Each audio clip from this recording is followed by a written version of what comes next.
You're going to keep your mouth shut and do exactly what we tell you. You understand me?" Sergeant Dylan Wixon's forearm crushed harder against Vivian Cross's throat, pinning her against the cruiser in the fading afternoon light on Madison Avenue. Officer Travis Armand stood behind her, both arms locked, cutting off her air. Vivi didn't struggle and beg. She stood completely still, feet planted on the asphalt, eyes forward, breathing through the pressure with a control that looked, from the outside, like surrender. It wasn't surrender. What Sergeant Wixon and Officer Armand didn't know was that the woman they were choking had briefed generals, and her next 10 words were about to end both of their careers. Before continuing, comment where in the world you are watching from and make sure to subscribe, because tomorrow's story is one you can't miss. The bedroom smelled like lavender and old wood. Vivian Cross sat on the edge of her mother's bed and didn't move. The floral curtains, the Bible on the nightstand, spine cracked from 30 years of use. The little ceramic angel on the dresser that had been there since Vivi was 4 years old. Everything exactly where Eleanor Cross had left it. Everything exactly the same. Except Eleanor was gone. Vivi turned the photograph over in her hands. Her mother at 60, standing in the front yard of this very house, squinting into the sun with that look she always had. Like she was daring the world to try something. 81 years old when she passed. 81 years in Millhaven, Georgia. 81 years of holding this family together with both hands. Vivi set the photo down carefully on the nightstand, right beside the Bible. She was 36 years old. She had briefed 4-star generals. She had sat in rooms inside the Pentagon that most people didn't know existed. She held a security clearance so high that most people she met had never even heard the classification level. She was, by every measure she knew how to use, someone who had made it. And right now, sitting in her mother's bedroom in Millhaven, she felt about 12 years old. She'd left this house at 18 and never really come back. West Point first, then Army intelligence, then the contracting work, the clearances, the career that had taken her so far from this street that sometimes it felt like another life entirely. She came back for holidays when she could. Once when Reggie had his surgery. And now this. Her Pentagon ID badge was locked in the glove compartment of her rental car outside. She hadn't brought it inside. It didn't belong here, not in this room, not tonight. The front door opened.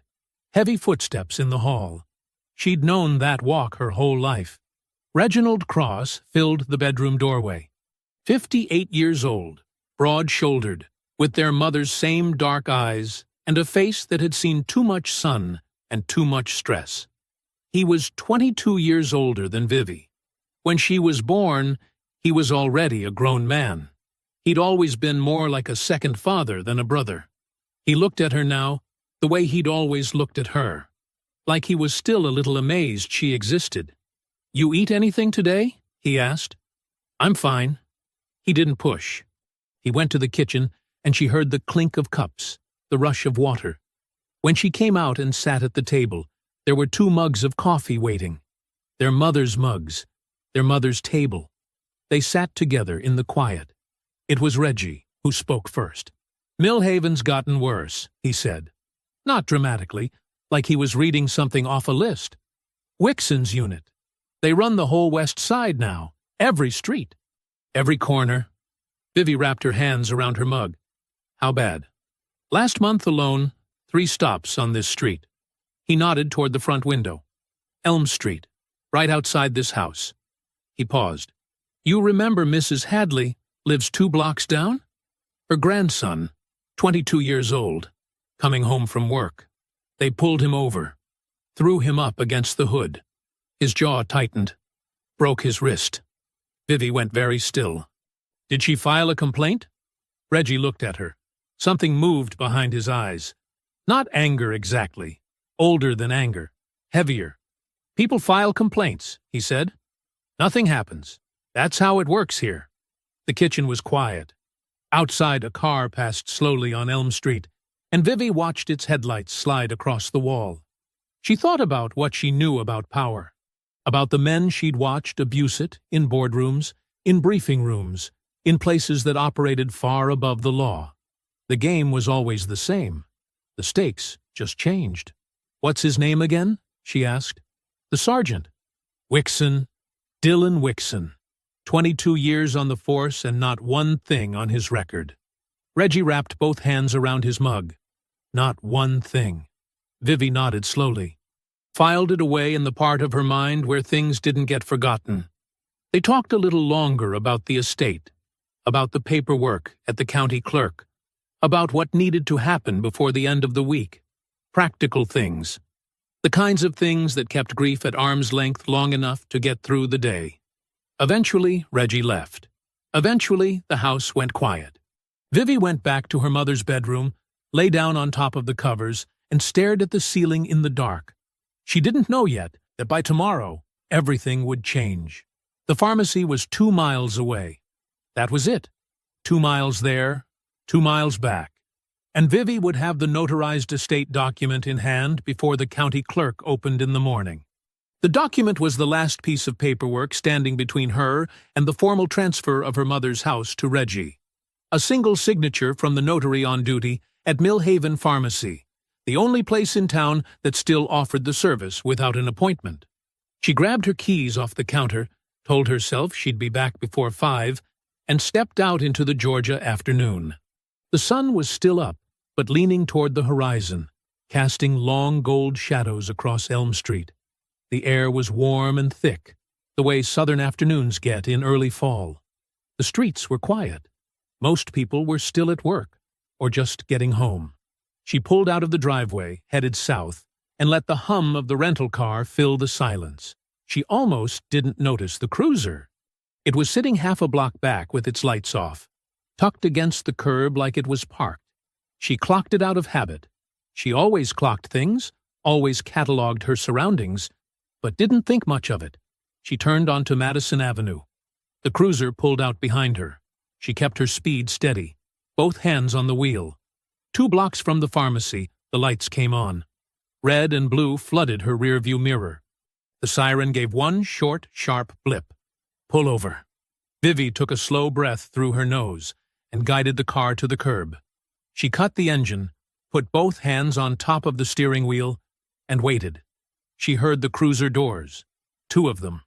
The officer who reached her window first was thick-necked, mid-40s, with a face like a closed fist. His name tag read Wixon. He held a flashlight and shone it directly in her face despite the afternoon light still being more than adequate. "License and registration." Vivi didn't move quickly. She moved carefully, deliberately, the way you move when you know you're being watched for any reason to escalate. She retrieved both from the glove compartment. Her Pentagon ID was in there too, tucked in its case, and she left it alone for now, and held them out through the window. Wixon took them, barely looked at them. "You know why I stopped you?" "No," Vivi said. "I don't." Taillights out. She kept her voice even. "My tail light was functioning when I left the house." Wixon's eyes moved over her slowly. The car, her clothes, her face. The particular kind of look that wasn't really looking. It was deciding. He'd already decided before he got out of the cruiser. She could see it in him as plainly as she could see the badge on his chest. "Step out of the vehicle." "Can you tell me the reason?" "I said step out of the vehicle, ma'am." She got out, stood on the sidewalk with her hands visible. The second officer, younger, maybe 30, name tag Armin, had come around the front of the car and was hanging back slightly, watching Wixon the way a dog watches its owner at the dinner table. 20 feet away, on the sidewalk across the street, a young woman had stopped walking. She was holding her phone at her side. Then, slowly, quietly, she raised it. "Hands behind your back," Wixon said. "I haven't been told what I'm being detained for," Vivi said. Her voice was steady, completely steady. "I'm asking you to tell me the reason for this detention." Something shifted in Wixon's face. Not anger. He was already past anger. It was something colder. The look of a man who was not used to being questioned and did not intend to start tolerating it now. He turned his head toward Armin. "Secure her." Armin moved fast. He stepped behind her before she could turn, and his forearm came up hard across her throat. The pressure was immediate, real. Her airway didn't close completely, but the message was unmistakable. Stop moving. Stop talking. Stop existing in a way that inconveniences us. Every nerve in her body fired at once. 8 years of army training lit up in her like a switch had been thrown. She knew exactly how to break this hold. She could do it in under 2 seconds, and Armin would be on the ground before Wixon could blink. She didn't move, because she also knew what happened next, if she did. She had seen the headlines. She had read the names. She knew, with a cold and terrible clarity, that her training was not protection out here on this sidewalk. Not on this street. Not in this city. So she went completely still. And across the street, Erica Hadley kept her phone perfectly steady and kept filming. Armin's forearm pressed harder.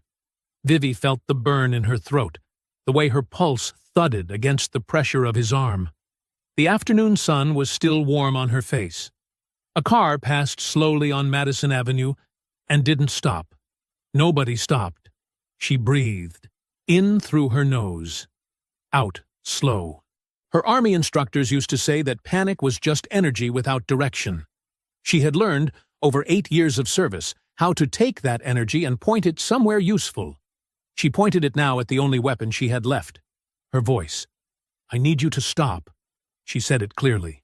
No trembling. No begging. "My name is Dr. Vivian Cross.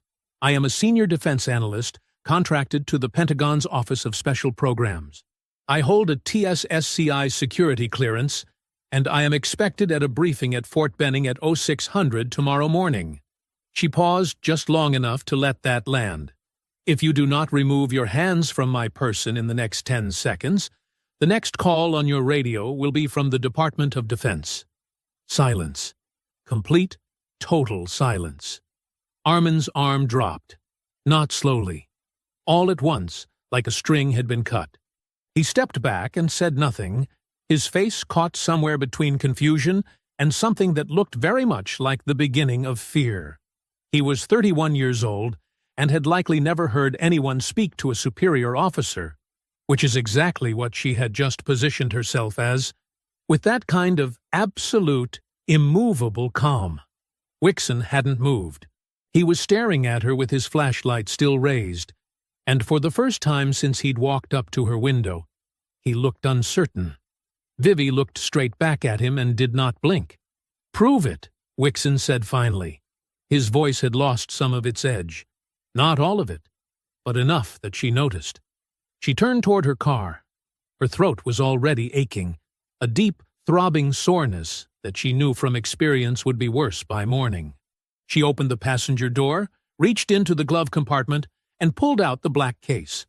She unzipped it and removed her Pentagon contractor ID. She walked back to Wixon and held it out. He took it. He looked at it for a long time. Longer than he needed to. The photo matched her face. There was no way around that. The name matched.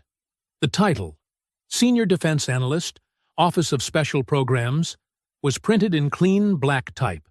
And at the bottom, the clearance designation. 4 letters that Wixon clearly recognized were serious, but couldn't fully decode.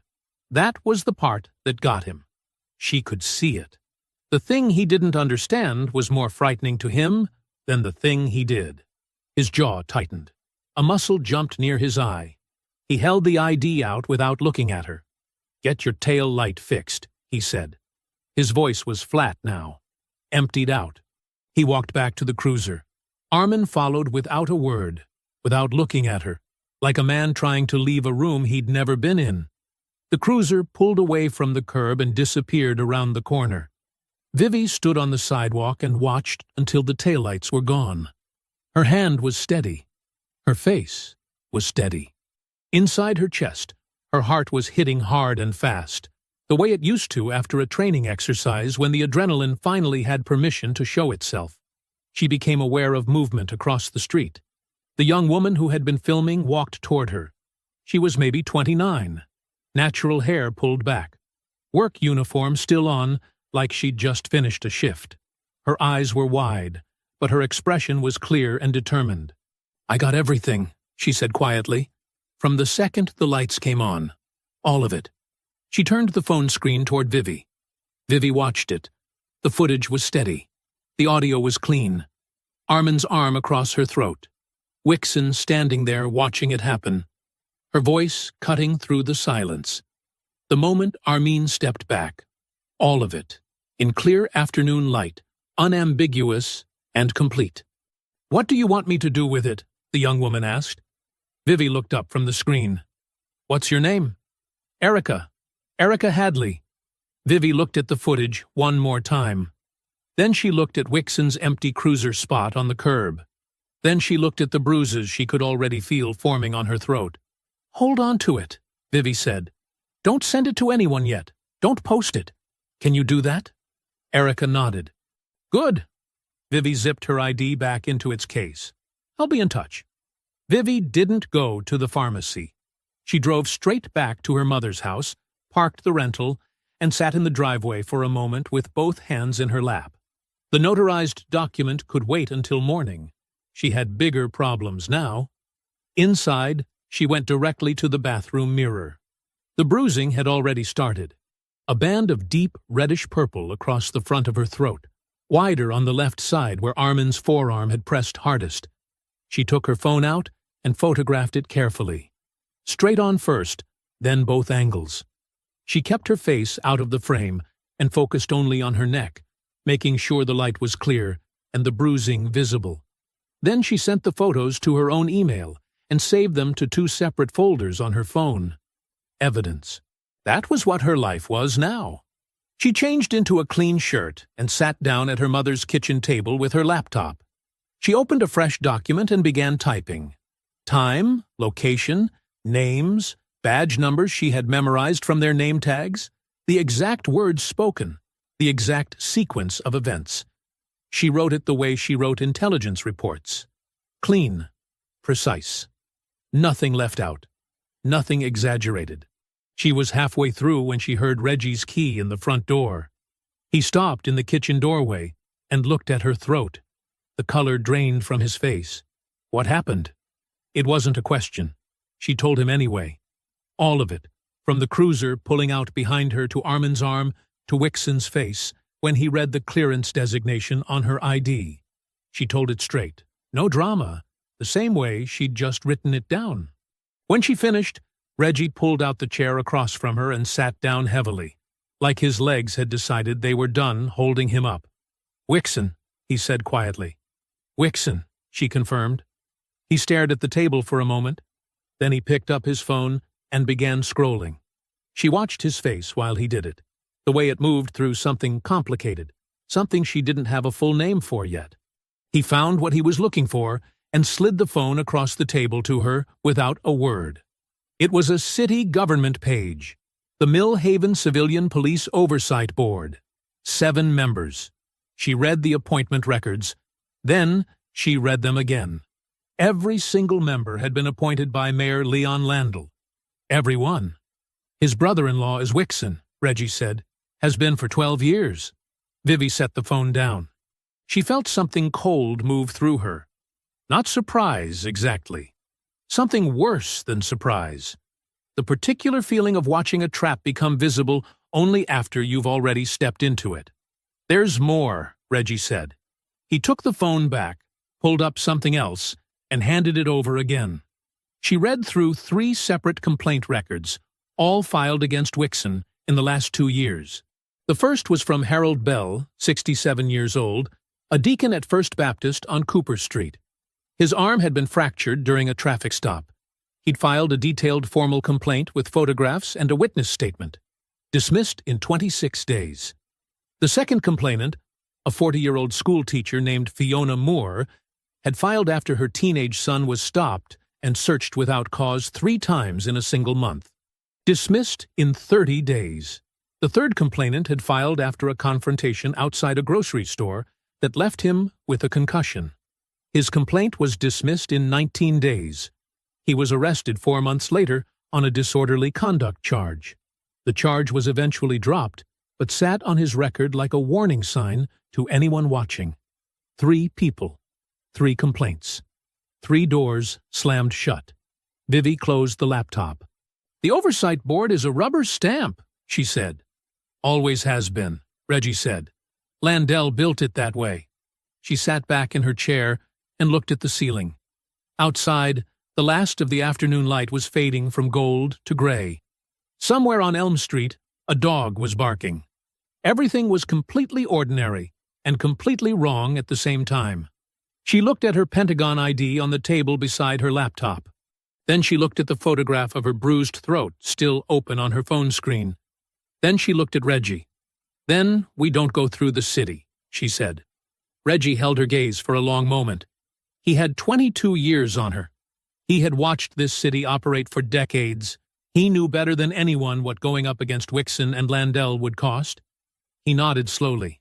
"Then what?" "We go over them," Vivi said. "We go federal." They stayed at the kitchen table until nearly 2 in the morning, planning exactly how. Vivi was up before sunrise. She hadn't slept much. Maybe 3 hours, broken and shallow, her mind running through checklists the way it did before a big operation. By 5:30, she was at the kitchen table with coffee, her laptop open, and a legal pad covered in handwritten notes from the night before. She started with the Pentagon's legal liaison. His name was Barry Ostroff, a civilian attorney who handled contractor legal matters for the Office of Special Programs. She had called him once before, 2 years ago, over a contract dispute that turned out to be a clerical error. He was thorough and careful, and she trusted him. She sent him a detailed email, the incident report she had typed the night before, the photographs of her bruising, and a summary of Erica Hadley's footage. She flagged it urgent and asked for a callback before 9. Then she opened the DOJ's Civil Rights Division complaint portal. She had never filed a federal complaint before. She had helped other people navigate bureaucratic systems plenty of times, but this felt different. This was her name on the form, her throat in the photographs, her city. She filled out every field methodically, attached every document, double-checked every detail. When she hit submit, she sat back and looked at the confirmation number on the screen for a moment before writing it down on the legal pad. One step, then the next. She called Erica at 8. Erica picked up on the second ring, her voice a little rough, like she hadn't slept well either. Vivi explained what she needed.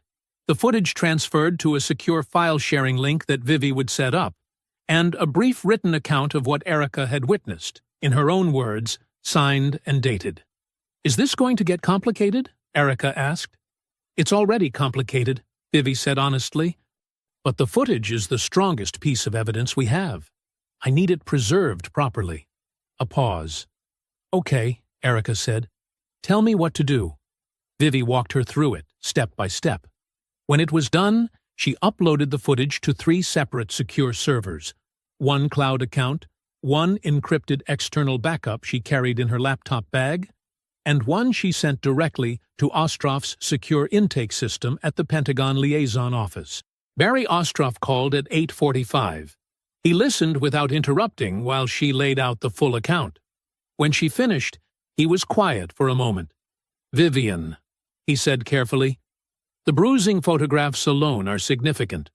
Combined with the footage, this is a serious matter." He told her he would escalate internally and advised her to also contact a civilian civil rights attorney to pursue a parallel track outside of federal contractor channels. "You want multiple ropes on this thing," he said. "Don't rely on one." Good advice. She wrote it down. She was researching civil rights attorneys in Atlanta when Councilwoman Fiona Walters called. Vivi had sent her a message the night before, a brief introduction through Reggie, who knew Walters from community board meetings. She hadn't expected to hear back so quickly. Walters's voice was sharp and direct, the voice of a woman who had stopped softening herself for other people's comfort a long time ago. "I've been trying to move against Wixon for 3 years, she said, without preamble. 3 years of complaints that go nowhere, community meetings that change nothing, and a mayor who acts like I'm speaking a foreign language." She paused. "Send me the footage." Vivi sent it while they were still on the phone. She heard Walters watching it on the other end. The silence was thick. Then, "Lord." Another pause.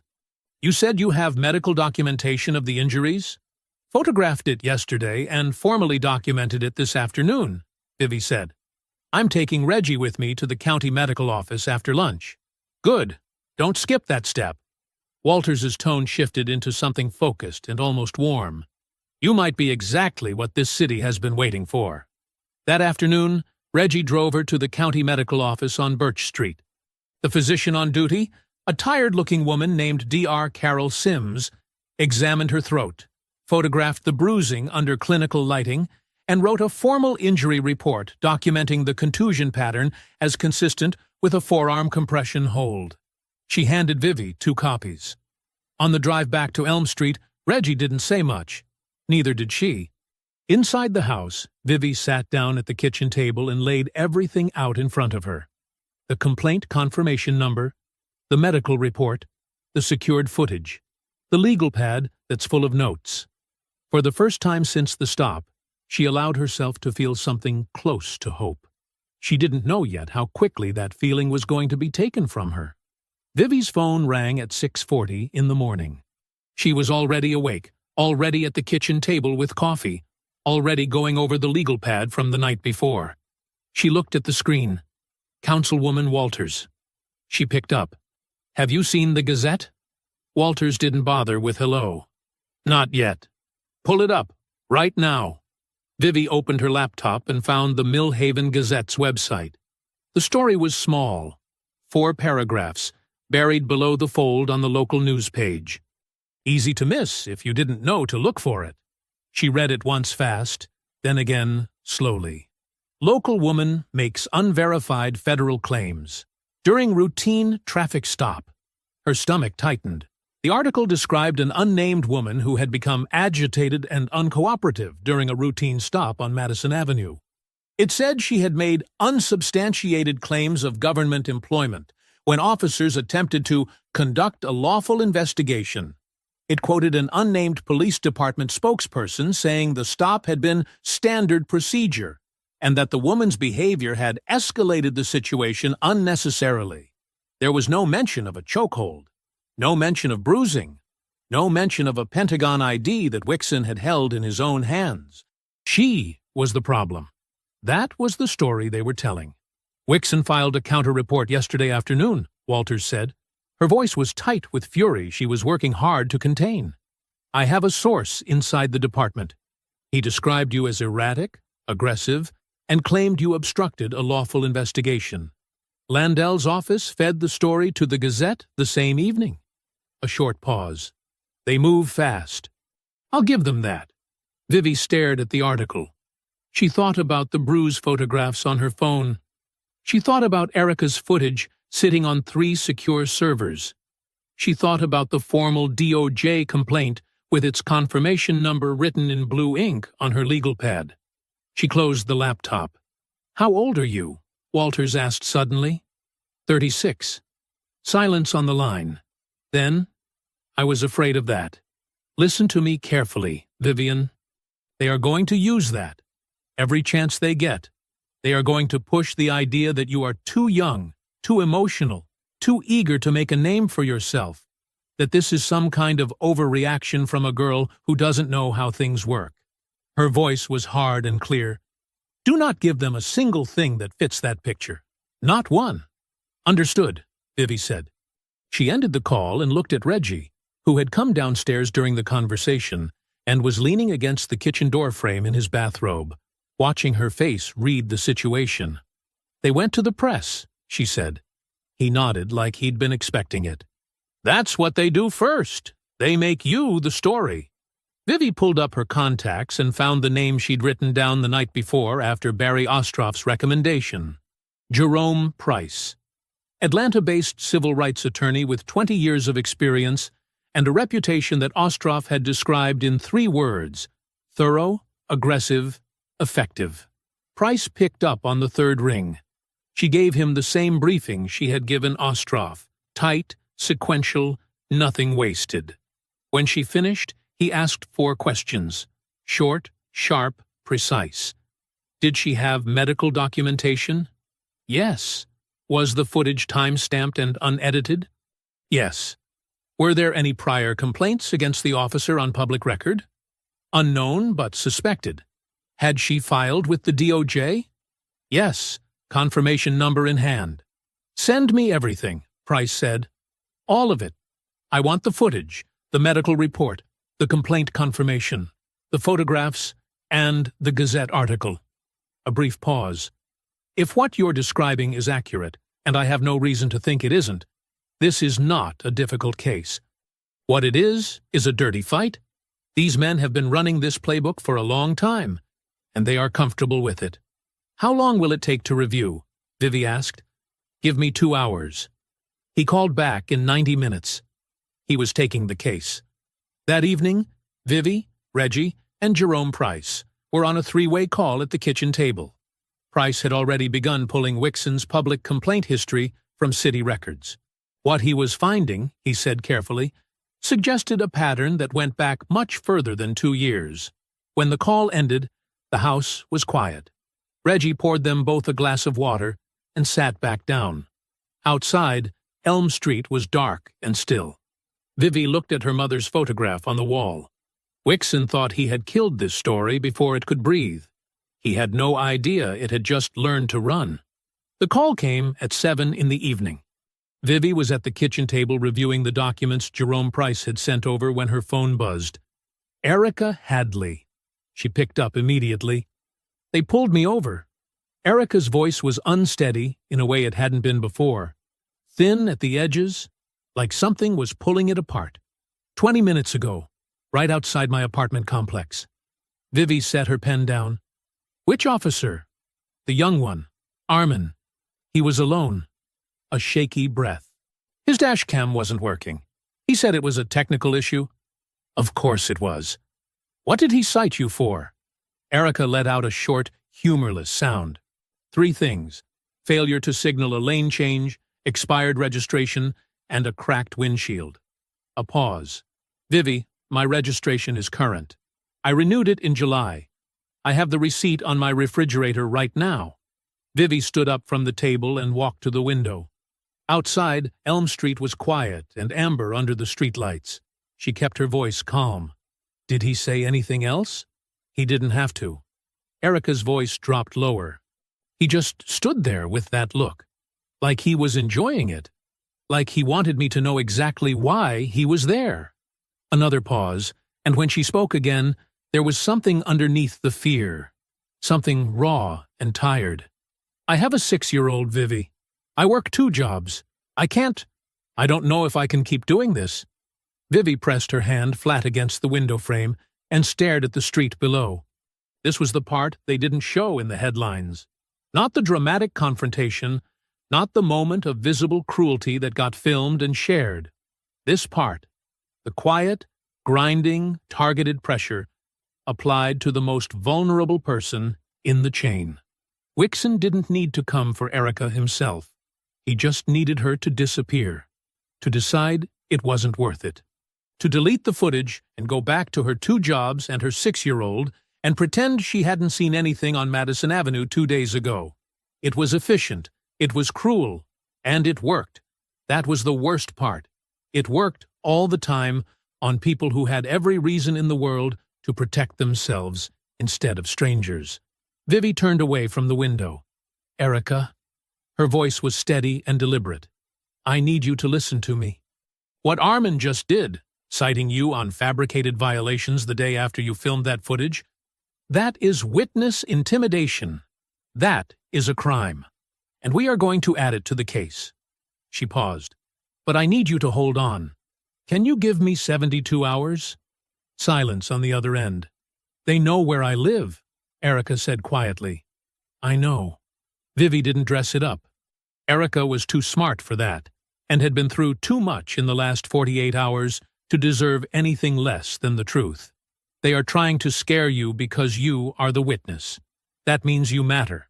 That means what you filmed matters. A beat. They will not touch you. I promise you that. But I need 72 hours. A long pause. Then, okay, Erica said. Okay. Vivi hung up and immediately called Jerome Price. He picked up on the first ring. She told him everything. The stop, Armin alone, the malfunctioning dash cam, the fabricated registration violation. Price was quiet for a moment.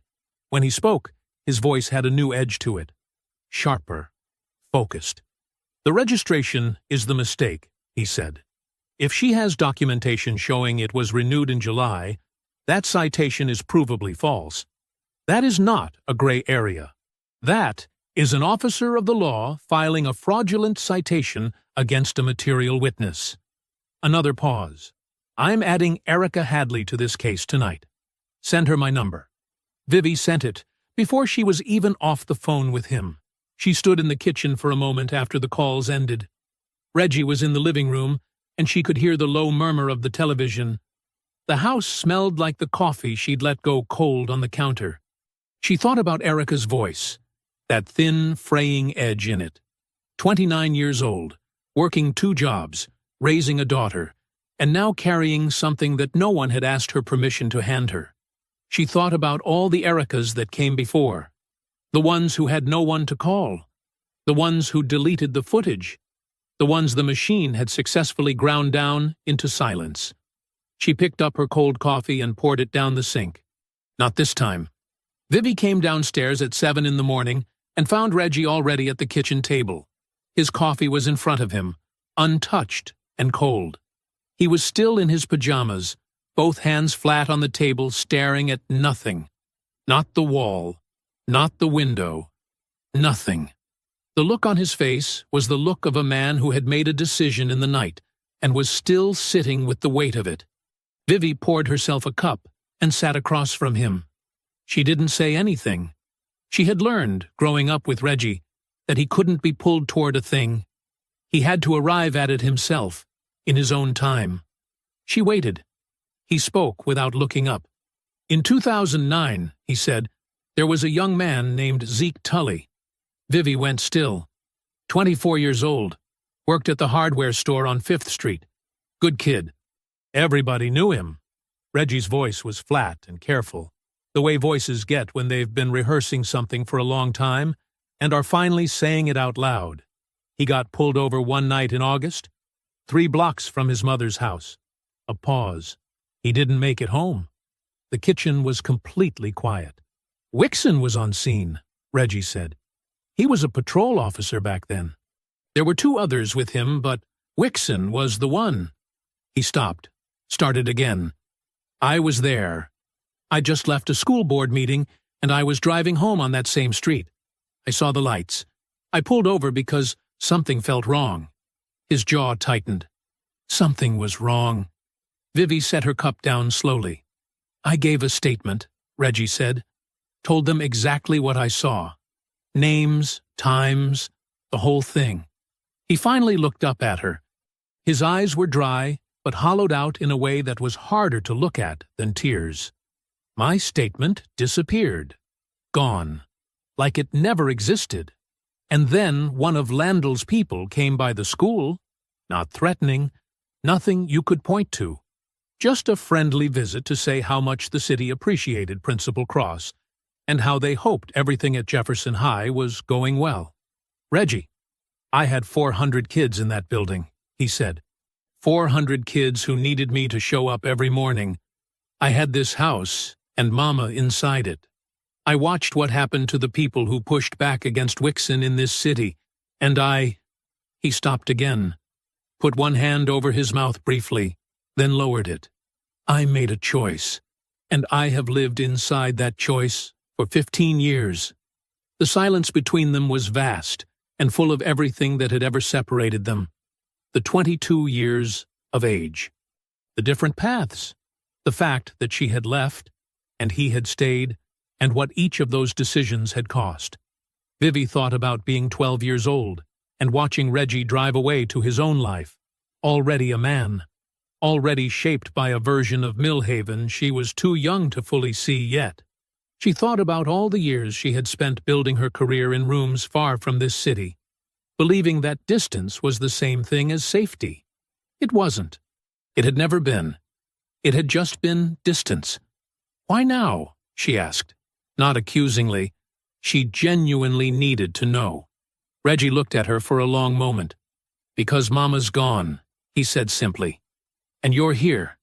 And you're the first person who has ever come into this city with the kind of power to actually do something with what I know." He straightened in his chair. "She used to say," you remember how she used to say it, "wait for the right moment, then hit them with everything you have." His voice broke slightly on the last word. He pulled it back. "I think this is the moment." Vivi stood up, walked around the table, and put her hand on her brother's shoulder. She didn't have words for what she felt. She wasn't sure words existed for it. She just kept her hand there for a moment, solid and steady. Then she picked up her phone and called Jerome Price. He answered on the second ring. She explained Reggie's testimony in full, what he witnessed, the disappeared statement, Wixon's presence on scene, all of it.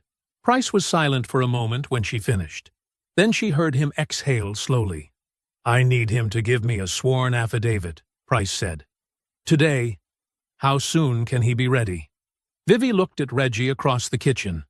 He was sitting up straight now, shoulders square, 15 years of weight beginning to shift. "He's ready now," she said. Jerome Price called at 11 in the morning. Vivi was in the living room going over Reggie's affidavit. Price had sent a draft copy for review. 12 pages of careful, precise language that turned 15 years of silence into something the law could hold.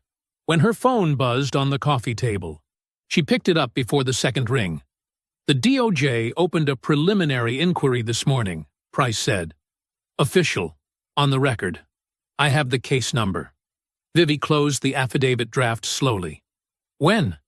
8:15 a.m. "I got the confirmation 40 minutes ago." There was something in Price's voice she hadn't heard before. Not excitement, exactly. He was too seasoned for that.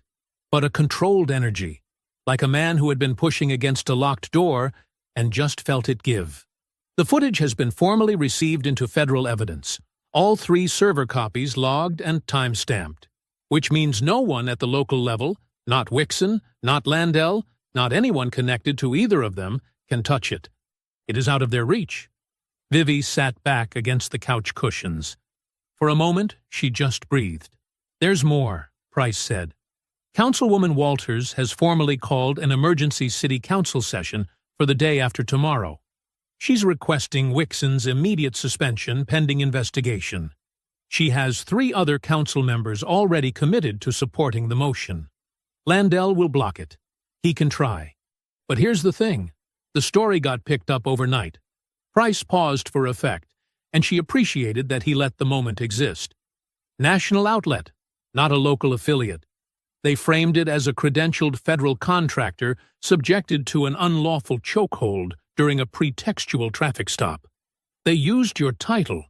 They mentioned the clearance level." Another pause. "The comments on that article alone are going to make Landell very uncomfortable." Vivi stood up and walked to the kitchen window. Outside, Elm Street looked like it always did. Ordinary, quiet, a little worn at the edges. The same street it had been a week ago before any of this started. Nothing had changed out there. Everything had changed in here. "What about Erica's citations?" she asked. "Dropped this morning. All 3. No explanation offered." Price's tone made clear that no explanation was needed. Someone told Armand to cut his losses on that one before it became its own separate headline. She exhaled. Reggie appeared in the kitchen doorway, reading her face the way he had always been able to read her face. She gave him a small nod. His shoulders dropped half an inch, the most visible relief she had seen from him in days. After she hung up, she told him everything Price had said. He listened without interrupting, standing in the doorway with his arms crossed, and when she finished, he was quiet for a long moment. "Administrative leave," he said. "They're actually talking about putting Wixon on administrative leave? That's what Price is hearing." Reggie let out a long, slow breath. He looked at the table. Their mother's table, the same one where Eleanor Cross had sat every morning for 40 years with her Bible and her coffee. And then he looked at Vivi. "Mama would have wanted to know every detail of this," he said. "She would have been on the phone to everybody she knew." "She would have made us eat first," Vivi said. Reggie almost smiled. "She always made us eat first." They cooked dinner together that evening for the first time since Vivi had arrived. Nothing elaborate. They ate at the kitchen table and talked about Eleanor. Not about the estate, or the paperwork, or the machine that had been grinding against their family for decades. About her, who she was, the way she laughed, the way she could end an argument with a single look, the way she had kept this house standing through every season this city had thrown at her. It was the best evening Vivi had spent in Millhaven in years.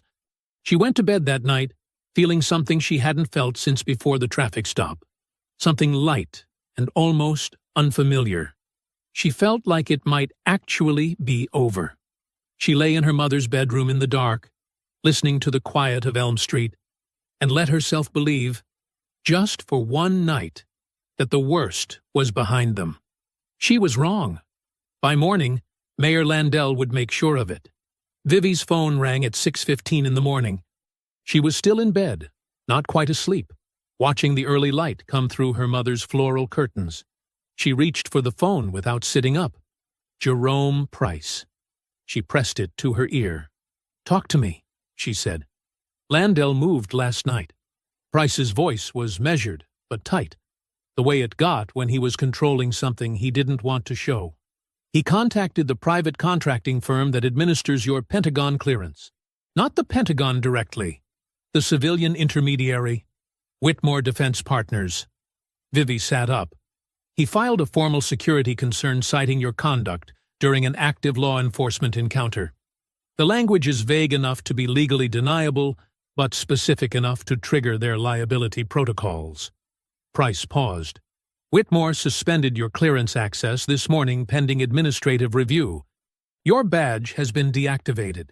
The room was very still. "They can do that?" she asked. She already knew the answer. She just needed a second. A formal security concern from any official source triggers an automatic review. They don't investigate first. They suspend first and investigate after. It's how the system is designed. Another pause. Without an active credentialed contractor as the central complainant, the DOJ inquiry loses its primary anchor. It doesn't close, but it stalls. Significantly. Vivi got out of bed and walked to the window. Elm Street below was just beginning to wake up. A man walking a dog. A woman getting into her car.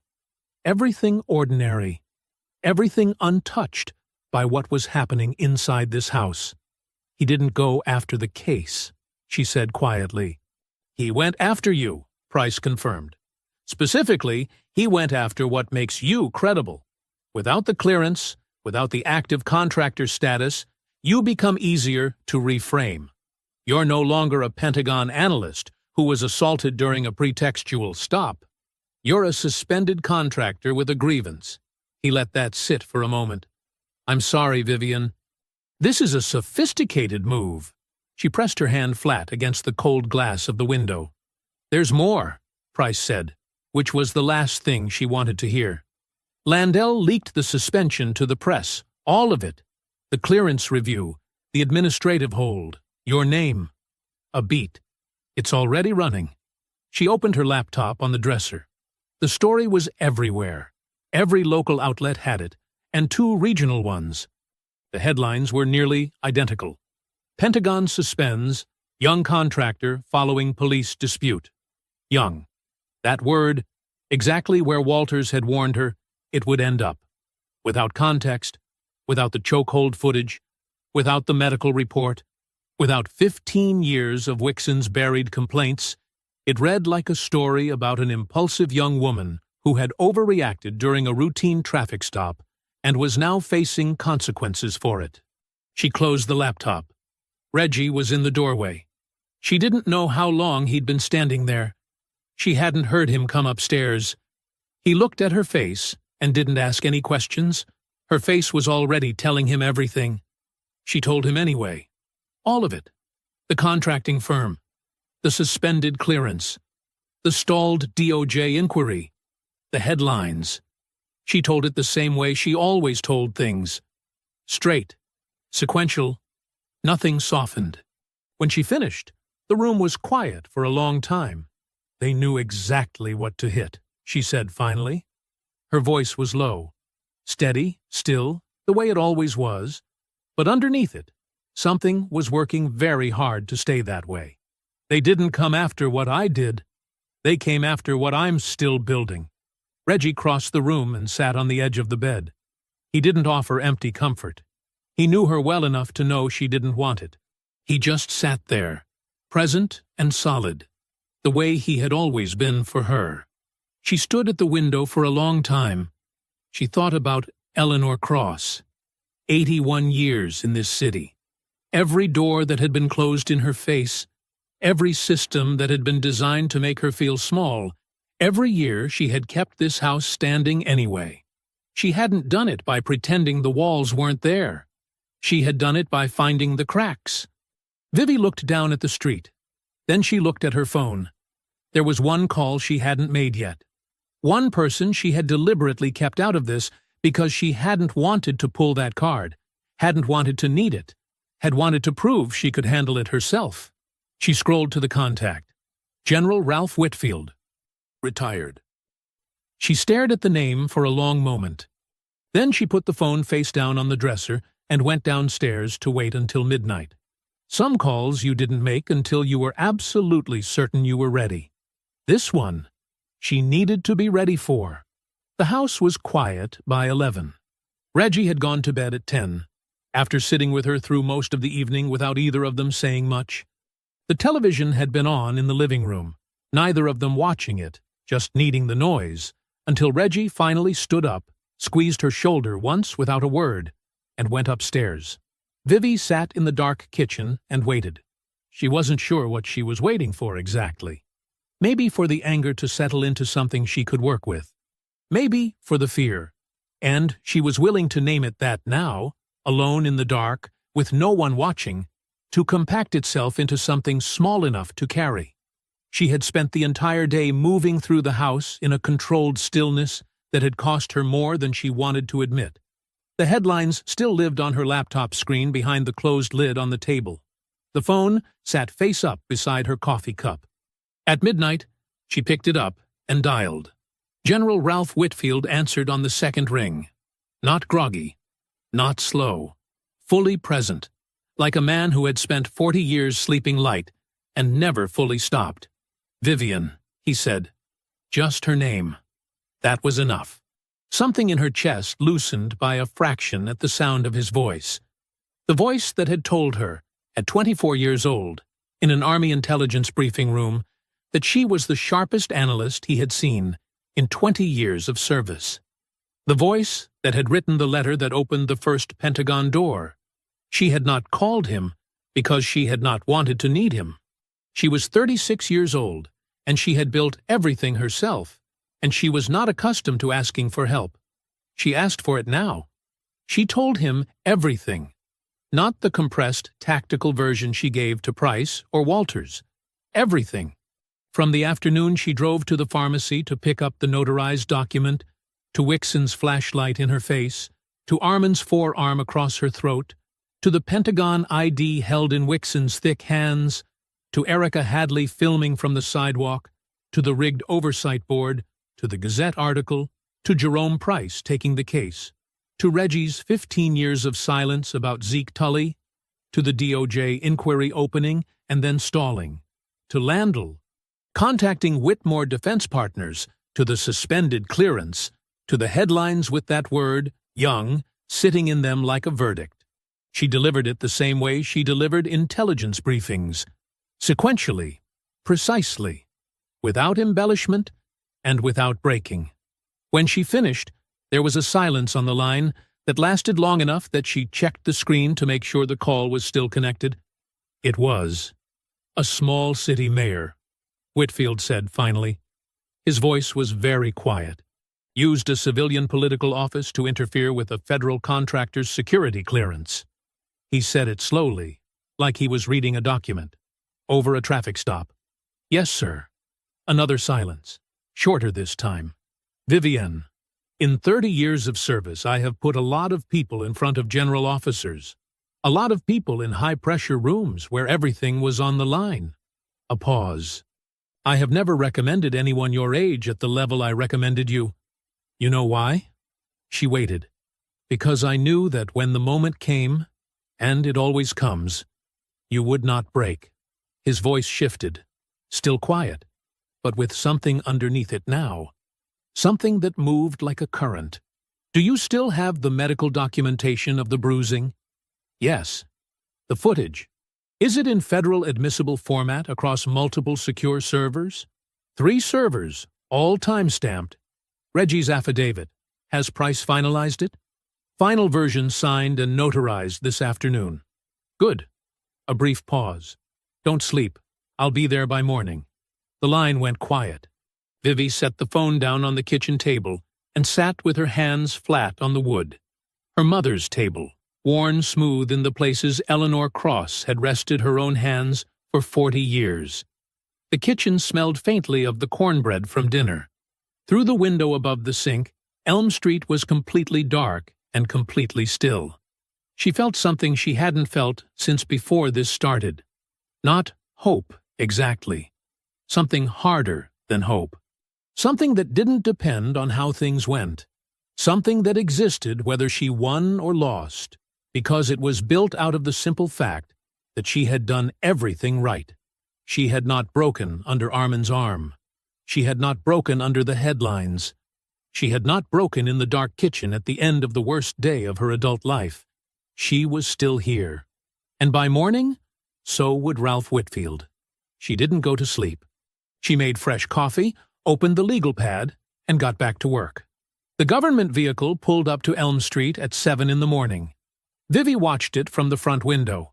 Black, clean, with government plates, and the particular unhurried deliberateness of a car that didn't need to announce itself. It parked in front of Eleanor Cross's house like it belonged there.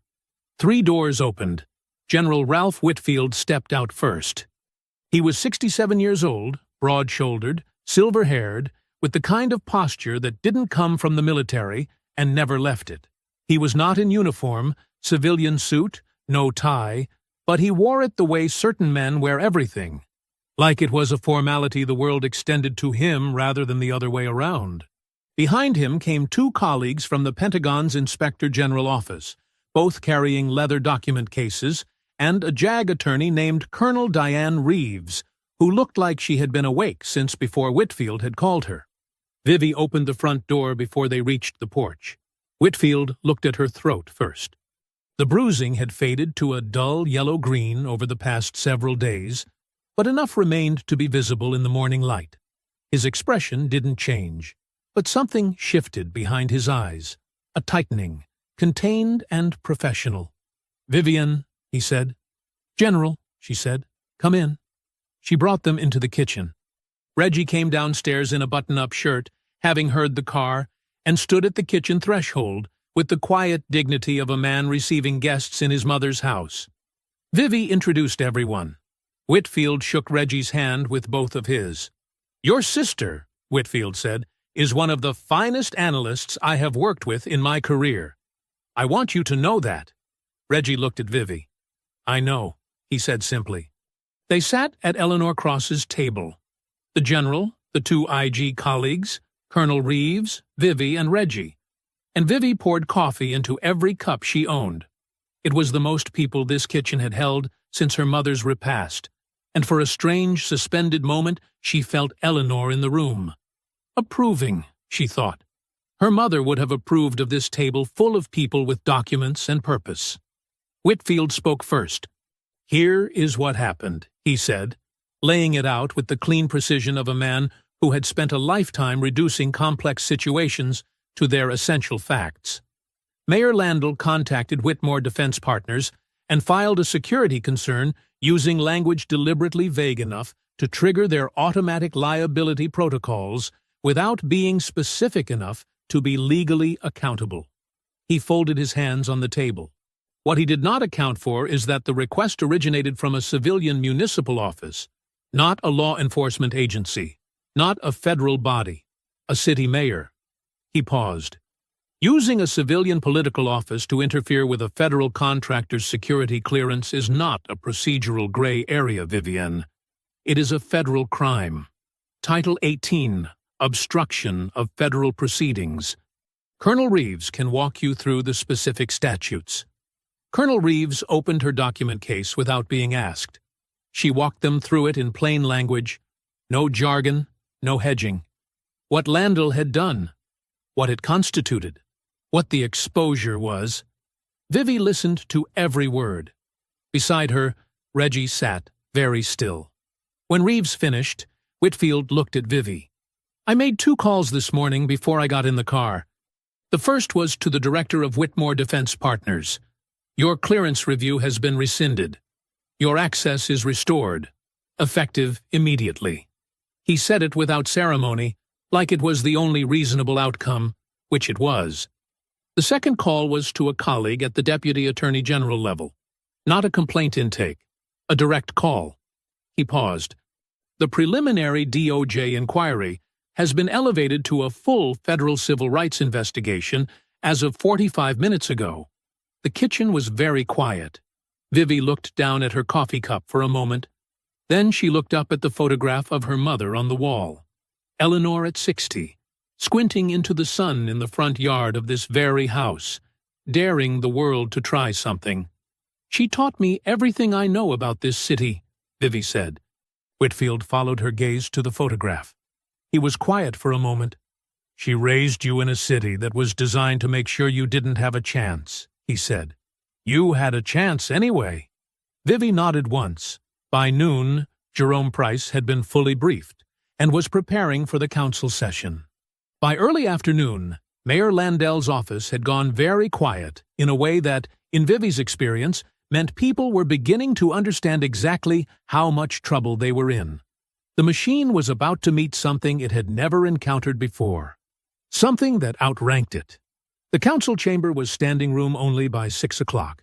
Vivi arrived with Reggie, Jerome Price, and General Whitfield 30 minutes before the session was called to order. The room was already full. Residents lined the walls 2 deep. Local journalists had claimed every seat in the press row. Vivi recognized faces from the neighborhood. Mrs. Hadley from 2 blocks down. 3 men she remembered from her mother's church. A group of young people who couldn't have been older than 20 standing near the back, with their arms crossed and their jaws set. Millhaven had been waiting for this room for a long time. Vivi took her seat in the front row. She had chosen what she wore carefully, a gray blazer, dark slacks, her Pentagon contractor ID on its lanyard, visible at her chest. She was not hiding what she was. She was not softening it. She sat with her back straight and her hands in her lap, and she did not look at Mayor Landell, who was already seated at the mayor's table on the raised platform at the front of the room. But she felt him looking at her. Councilwoman Fiona Walters called the session to order at 6:30. She stood at the council podium with a composure that Vivi recognized immediately. The composure of a woman who had been preparing for this moment for 3 years and was not going to waste a single second of it. This emergency session has been called to address a formal record of conduct by Sergeant Dylan Wixon of the Millhaven Police Department, Walters said. Her voice carried to every corner of the room without effort. What this council will hear tonight is not one incident. It is a pattern. And that pattern has a history. She nodded to Jerome Price. Price stood and walked to the podium with a thick binder under his arm. He had spent 48 hours pulling public records, complaint logs, incident reports, dismissal notices, arrest records, and had reconstructed 15 years of buried history into something that could no longer be buried. He presented it methodically. 12 formal complaints against Wixon spanning 15 years. Names, dates, injuries, dismissal timelines. Harold Bell's fractured arm. Fiona Moore's son stopped 3 times in a single month. The complainant arrested 4 months after his complaint was dismissed. And all of it, every single complaint, reviewed and dismissed by an oversight board appointed entirely by the mayor sitting 10 feet away. The room was very quiet while Price spoke. When he finished, Walters called Reggie Cross to the podium. Reggie stood up slowly. He straightened his jacket. Vivi watched him walk to the front of the room and understood. Watching him, what it cost him and what it meant. 58 years old, 30 years at Jefferson High, 15 years of silence that had kept him standing and kept this family intact and eaten at him every single day. He placed his affidavit on the podium and looked out at the room. He told them about Zeke Tully, about the night in August 2009, about what he saw on that street 3 blocks from Zeke's mother's house, about the statement he gave that disappeared, about the friendly visit from Landel's office to Jefferson High the following week. He told it plainly, without drama, without embellishment. The plain telling was the most powerful thing in the room. When he sat back down beside Vivi, she pressed her hand briefly over his. Then Walters called Erica Hadley. Erica walked to the front of the room in her work uniform, natural hair pulled back, chin level. She was 29 years old, and she had a 6-year-old at home with a babysitter, and she had been cited on fabricated violations and had her name posted online as a warning. She stood at the podium, and she did not shake. She connected her phone to the council chamber's display system. She pressed play. The footage filled the screen at the front of the room. Clear afternoon light. Madison Avenue. Vivi standing on the sidewalk with her hands visible. Armin's arm coming up hard across her throat. Wixon standing there watching it happen. Not intervening. Not hesitating. Watching. Then Vivi's voice cutting through the silence, steady and absolute, saying the words. Then Armin's arm dropping. Then Wixon's face reading the Pentagon ID. All of it. Every second. The chamber was completely silent. Vivi sat in the front row and did not look at the screen. She had seen it enough times. She watched the room instead. She watched the faces of the council members. She watched the journalists writing. She watched the residents standing along the walls with their arms at their sides. She watched Mayor Landel. He was staring at the screen. His face had gone the color of old paper. He could not look away, and he could not look at anyone around him. When the footage ended, Walters called for a vote on Wixon's immediate suspension. It was unanimous. Landel did not vote against it. He didn't vote at all. Vivi was at the kitchen table when Price called. It was 8:15 in the morning, one day after the council session. She had slept 4 hours, real sleep, for the first time in days, and was on her second cup of coffee when her phone buzzed. She picked it up without checking the screen. It just came through, Price said. No greeting. He didn't need one. The Pentagon statement. You need to hear this. She heard him unfold something. Paper. She set her coffee cup down. He read it aloud. It was 2 paragraphs.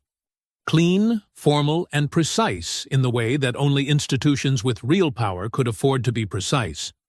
The first paragraph confirmed her full name, her title, her contractor status with the Office of Special Programs, and her clearance level. It stated that the administrative review of her security credentials had been rescinded in its entirety, and that her access had been fully restored. The second paragraph noted that an attempt by a civilian municipal official to interfere with a cleared federal contractor's security status through improper political channels had been referred for active federal review under Title 18. 2 paragraphs. The weight of the entire United States Department of Defense behind every single word. When Price finished reading, neither of them spoke for a moment. How long before Wixon's attorney sees that? Vivi asked. He's already seen it, Price said. I know because he stopped returning Mayor Landel's calls approximately 40 minutes ago. Vivi looked out the kitchen window at Elm Street. An ordinary morning, a woman walking a stroller, a man hosing down his front steps, the same street it had always been. What's next? She asked. Price's voice shifted into the tone she had come to recognize over the past 8 days. Focused, forward-moving, a man who had been waiting a long time for ground this solid to stand on. Federal investigators are moving on Landell today. The documentation trail from the Whitmore interference alone is enough for obstruction charges, but when they pulled his communications records this morning, they found this wasn't his first time using his office to pressure federal contractors and law enforcement proceedings. It goes back years. A pause. He's going to be served before noon. Reggie came into the kitchen and looked at her face. She held up one finger. He poured himself coffee and sat down across from her without a word. "Armin," she said, "cooperating fully." His attorney made the call yesterday evening after the council footage aired nationally. Price's tone didn't soften exactly, but it became deliberate. He provided a detailed statement covering 3 years of Wixon's conduct, specific incidents, specific dates, specific names. It significantly strengthens the federal case. A beat. He will lose his badge and face criminal charges. His cooperation affects the degree, not the fact. And the other complainants? Harold Bell's case has been formally reopened by the State Attorney General's office as of this morning. So have the 2 others that were dismissed under Landell's oversight board. Price paused. And Vivian, the Zeke Tully case. The state AG contacted Reggie's attorney directly. They are treating his affidavit as a primary witness document and opening a full investigation. Vivi looked at Reggie across the table. She lowered the phone for a moment. "The Tully case is being investigated," she said. "State level." Something moved across Reggie's face that she didn't have a name for. It was too large and too old for a single name. He put both hands flat on the table and looked down at them, and nodded once, slowly, like a man receiving something he had stopped believing would ever come. She put the phone back to her ear. "The civil suit," she said, "filed this morning." Price's voice carried the particular satisfaction of a man doing exactly what he was built for. 7 plaintiffs, in addition to yourself. Erica Hadley, Harold Bell, and 5 individuals whose suppressed complaints I recovered from public record. The suit names the city of Millhaven, the police department, and Wixon personally. He paused. "I expect a settlement conversation within 60 days. The number they'll need to offer to make this go away will be significant enough to make news." Vivi hung up and sat with her hands around her coffee cup. By noon, Leon Landell had been served with a federal subpoena on the steps of City Hall.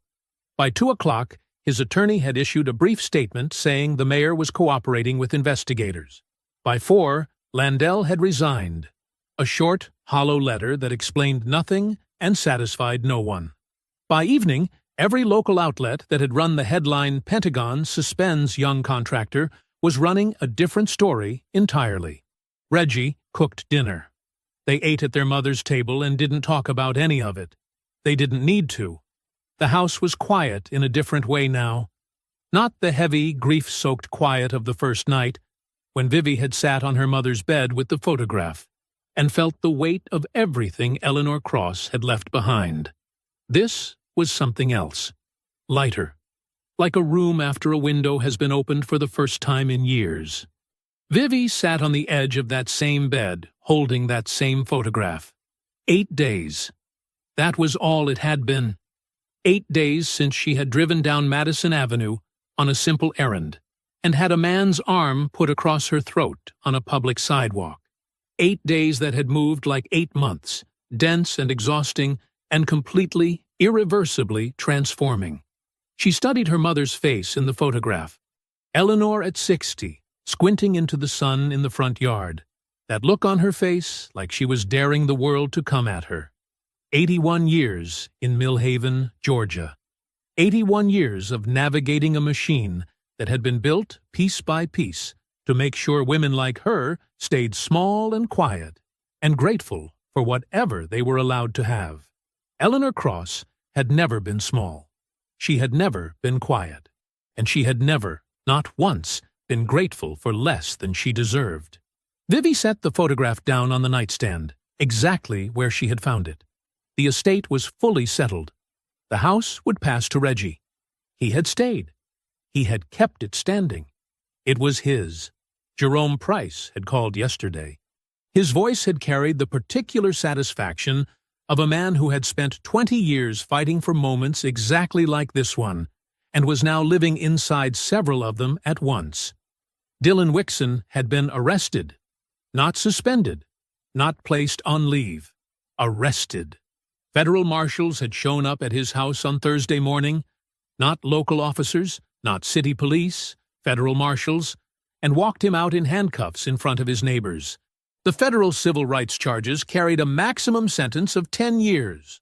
Price had also filed criminal charges in connection with the Zeke Tully case, which the state attorney general's office, embarrassed by 15 years of institutional failure and suddenly very motivated to demonstrate otherwise, had taken up with a speed that suggested they understood exactly how this looked.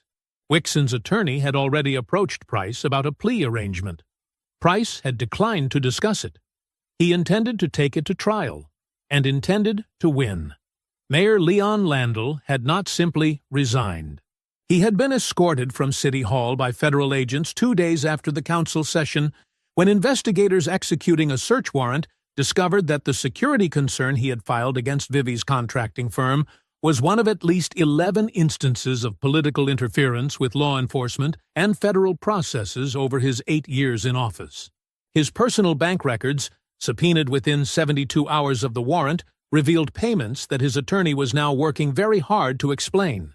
He had been charged with obstruction of federal proceedings, abuse of public office, and witness intimidation.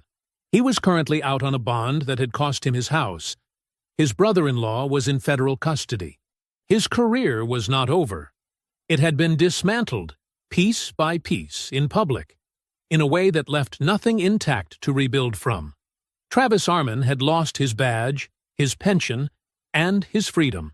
His cooperation had not been as useful as his attorney had hoped, and Price had made certain the judge understood that the arm around Vivi's throat had belonged to Armin and no one else. He had been sentenced to 18 months and would serve every day of it. Price had read Vivi the sentencing statement over the phone. She had listened to the whole thing without speaking. The civil suit was moving fast. Price expected a settlement offer within 60 days, a number, he told her, that would make headlines in Millhaven for years. Her Pentagon clearance had been formally reinstated and documented in her official file, with a notation that it had been improperly challenged through civilian political interference. The Inspector General's office had opened a full review of Whitmore Defense Partners. A formal commendation from the Pentagon's Office of Special Programs was already in writing, citing her conduct throughout the incident as exemplary. The Tully family had been contacted. Zeke Tully's mother, 73 years old, still living 3 blocks from where her son had died, had agreed to meet with the State Attorney General's investigators. It was not enough. 15 years was not something that a phone call fixed, but it was a door opening on a room that had been sealed shut, and sometimes that was where justice had to start. Not with everything, but with something real. Erica Hadley had received a formal written apology from the city of Millhaven and a separate letter from the police commissioner. A new one, appointed after the old one resigned in the wake of Wixson's arrest, acknowledging the department's failure to protect her as a material witness. She had called Vivi when the letters arrived. "I'm framing both of them," Erica said. "To remember they apologized?" Vivi asked. "To show my daughter what it looks like when you don't back down." Councilwoman Walters had called that morning. She was running for state legislature. On this, on Millhaven, on all of it. Early polling already had her 12 points ahead. Vivi picked up her go-bag from the floor beside the bed. She heard Reggie's footsteps on the stairs. He appeared in the doorway, their mother's doorway, always their mother's, and looked at her the way he had looked at her their whole lives. Like he was still a little amazed she existed. They went downstairs together and walked out the front door into the Georgia morning. The air was cool and clean. Elm Street was waking up. A neighbor pulling out of her driveway. A child on a bicycle. An ordinary day beginning the way ordinary days do, unaware of what had shifted beneath it to make it possible. They stood on the front walk and held each other for a long time. No words. They didn't need them. When she pulled back, Reggie's eyes were bright. He nodded once. She put on her sunglasses, checked the exits out of habit, and walked to the rental car, head level, shoulders back, unhurried, unbroken. She pulled away from the curb and drove down Elm Street one last time, past Mrs. Hadley's house, past Madison Avenue, past the pharmacy she had never made it to that afternoon. Her mother's voice found her at the highway. Wait for the right moment. Then hit them with everything you have. She pressed the accelerator and drove toward the sun. If you enjoyed the story, leave a like to support my channel and subscribe so that you do not miss out on the next one. On the screen, I have picked 2 special stories just for you. Have a wonderful day.